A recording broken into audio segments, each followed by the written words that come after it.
आज का जो हमारा टॉपिक रहेगा यूपीएससी मेंस जीएस पेपर 2 का, जिसमें हम लोग कॉन्स्टिट्यूशन के बारे में पढ़ेंगे। उनमें एक टॉपिक है फंडामेंटल राइट्स और प्रीवियस क्वेश्चंस और केस स्टडी।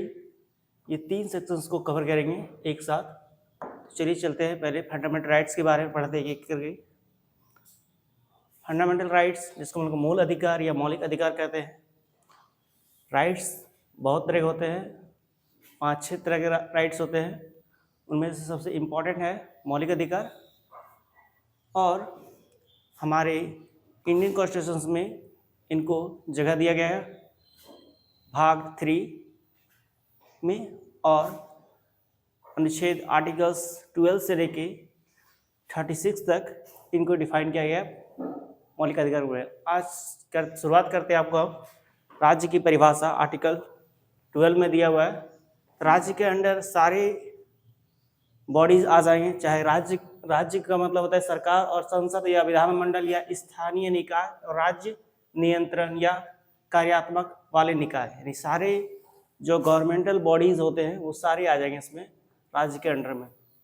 चाहे एजुकेशन सेक्टर का कोई भी इंस्टीट्यूट ही क्यों ना हो। महत्वपूर्ण क्योंकि एफआर केवल स्टेट एक्शन के विरुद्ध लागू होते हैं।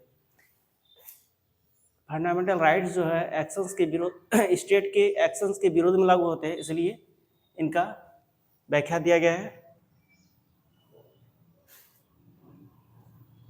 मौलिक अधिकारों का विस्तृत यूपीएससी विश्लेषण देखते हैं। समानता का अधिकार आर्टिकल्स 14 to 18 के समथिंग है। आर्टिकल 14 में है राइट टू इक्वलिटी।